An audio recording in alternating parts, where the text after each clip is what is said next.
Welcome back to The Grind. In this video, we are going to talk about how to farm units. Units are so incredibly valuable in this game, not only because there are offers that can only be purchased with units, but also because items and revives and health potions are very useful for clearing difficult content to help get you to higher, more valuable rewards. Now, if you haven't seen my video on how to farm items like resources, health potions, and energy refills, I do have a video specifically on that, as well as some other helpful champion guides and how to kill certain champion guides as well. But in this video, we're going to focus on the ways you can earn units.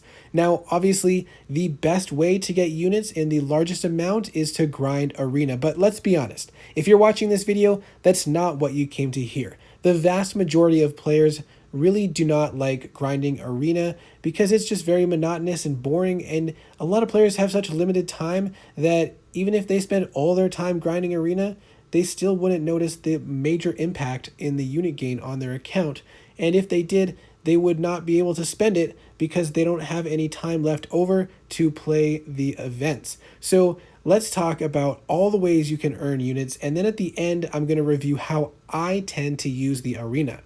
The first way that you can earn units is just simply by participating in solo events. Now, the current event is Event Quest Completion, which is one of the most challenging events to get the units in because completing events costs a lot of energy, and if you don't want to spend your energy refills, then you'll have a hard time getting to the unit prize. Now, if you do have a lot of free time, you have a bunch of refills, and you want to grind out some of the event quest, then you can do that and hopefully spend those during the event completion so that you can get those 25 units. This is present in all the solo 22-hour events, and a lot of them are much easier to complete. In doing so, you also get these level 4 health potions as well as a level 1 revive at a much easier milestone. You can probably get this revive on all of the solo events if you put in a little bit of extra effort on the ones that you might typically not get.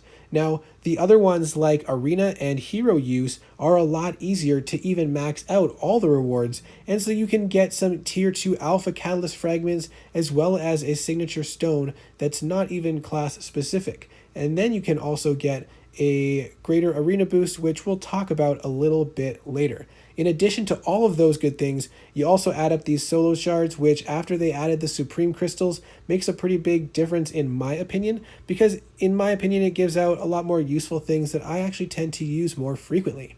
So how these solo events work is whatever the event is for that day, you want to try to focus a little extra of your time into that specific area. So for this one, it's Event Quest Completion. A lot of times you will not be able to get the units from that one. However, the solo events for arena grinding are a lot easier to complete, not only for the units, but even for the max prize. And then the champion use one is also a lot easier to complete than the event quest completion, and part of that is because you get points just for running quests, but then if you don't have any energy, you can also go into arena and use your champions there, and that will give you points in the champion use event.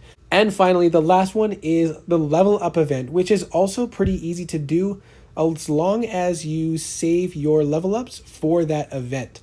Now, you might not have level ups for every single one of those level up events, but if you do, or say you have some extra ISO and you want to spend it on a 3-star or a 4-star to get points in the level up event, then that can be a very useful way to get you those 25 units from that milestone on the days of the level up event. So today was the level up event, and thankfully there was also a mutant 7-hour advancement event, and I had to level up a mutant champion anyways. So I was able to max out both of those without much difficulty. So now let's briefly talk about how to optimize your gameplay to capitalize on all these rewards, and then we'll talk about my strategy in Arena. So essentially, to be as efficient as possible, you really just want to do whatever event is on at the time, as we kind of mentioned previously. And a lot of players don't like Arena, but Arena is the absolute easiest way to max out the solo events of champion use and the Arena solo event. Now, You don't have to grind arena day in and day out, but during the day where you have those events, the easiest way to complete them is simply by running several rounds in the arena in the morning and night. And you can probably do it with just 20 to 30 minutes morning and 20 to 30 minutes at night. And it's not too challenging, especially because the fights don't get hard until a little bit later on. If you have trouble with the infinite streak, then just run as far as you can get and move on to a different arena. Or just let the combo meter reset and run it again with easy fights, because you don't need to push to milestones in the arena if all you're trying to do is work on these solo events. That is also an easy way to just get a little bit of arena grinding in, because while you're grinding for these prizes from the solo events, you're also earning gold and battle chips, as well as completing milestones, and you get units from the milestones that you complete, as well as from the battle chips when you open arena crystals. So that is a very easy way to get more rewards out of your effort in arena, rather than simply grinding and feeling like you're not doing anything. Over time, it really significantly adds up, and you only need to spend maybe 20 to 30 minutes in the arena each day just to chip away at some milestones and get some ranked rewards and move on. And over time, it will significantly add up. Even if you don't feel like it's making much of a difference, after a few weeks or a month, you'll start to notice that your units are going up more than you had expected. And if you put a little extra effort into coordinating these things and trying to get yourself into arena during those solo events, you will start to notice a significant difference. Another tip is, during the level up event, if you have no 5 or 6 stars or even 4 stars you're working on leveling up, you can level up your 2 and 3 stars, and they will be helpful in the lower level arenas, which can actually be very useful because you can use a lot of expiring arena boosts in order to make more progression quicker in those arenas. Now, another way to earn units is by completing event quests. So if you go and look in the event quest tab and you click on the rewards, you can click through each of them and see which ones give units. The Cavalier difficulty doesn't give any, it appears, but from Uncollected and down, you get units for completion as well as exploration. So if you typically don't run at normal or heroic, you might want to consider doing it, just because you get units for doing one time through each of them. Now, it may not seem like much, but over time, by doing every single one of these and doing it for months and months at a time, it overall will add up to a significant amount of units. Another really easy way to earn units over time is through the daily login calendar. Every single month, you have access to all these units just simply by logging in. And I know it does not seem like much, but it is 100 units over the course of the month, and you get that just for logging in each day. So if you can consistently make sure just to log in each day to claim your daily calendar prize, those units will be adding up over time. And now the dreaded arenas.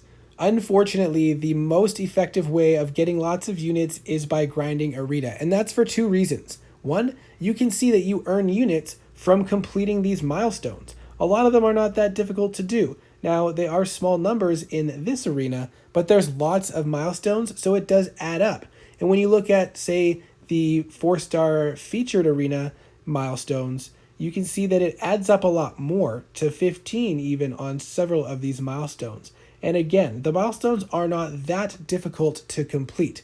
Now, I've been pushing in several of these arenas just a little bit, but not a whole lot, because I would like to get extra gamma during this specific event, but this also works for units. If you just do a little bit in each of them and get just to the next milestone and then move to the other one, you can earn a lot of units by doing this. If you put a little bit of effort into all of them and just use your top champions for each arena, then over the course of the weekend or throughout the week, you might have achieved 4 or 5 milestones in each of them. And simply by doing maybe 20 to 30 minutes a day, just pushing out maybe 10 rounds of fights in the arena at each time, it doesn't take up a whole lot of your time, especially if you're facing mostly easy fights. But even just that, in a week or a month, it'll stack up. Not just the units that you're getting from the milestones, but also the units that you'll get from the battle chips when you spend them on the crystals. And do not discount the 3-star arena or the 4-star arena for that matter, because those can be really easy arenas to grind out with easy fights in order to get those milestones, especially if you're using 3 stars as a way to get points in the level up event. Once you have some solid 3 stars, or even if you only have a handful, you can just run those ones quick in arena, and because it's just the 3-star arena, you won't be put up against those crazy difficult death matches, so they'll go a lot quicker. And if you put on those boosts, which there are tons of boosts that people have that expire for 3 stars, you can get points much easier and much faster to complete those milestones. Now, when I open arena crystals, I typically go for the uncollected crystals just because I open up in bulk. I save up lots of arena chips or battle chips so that I can open up a bunch of arena crystals at a time.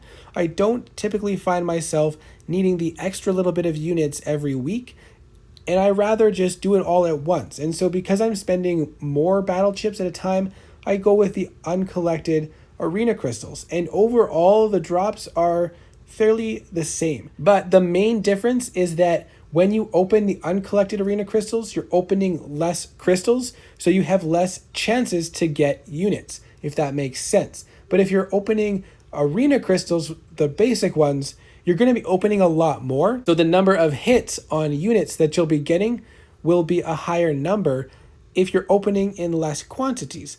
So the average amount of drops of units will be easier to reach if you use arena crystals, but if you're opening a lot at one time, you will get close to the average as well, even if you use the uncollected arena crystals. So that's why I do it that way, and it saves me time. Now, I've already gone longer than I had hoped, but I really do hope this video was helpful to kind of outline the various ways and the amount of effort required in getting certain amount of units. But the bottom line is a little bit extra effort in various places at the right times adds up to a little bit of extra units, and over time you'll find yourself surprised at how many units you end up getting in addition to what you typically would have. So let me know in the comments if you have other tips or if you have any questions specifically about this, and I hope it helped, and I'll see you in the next video.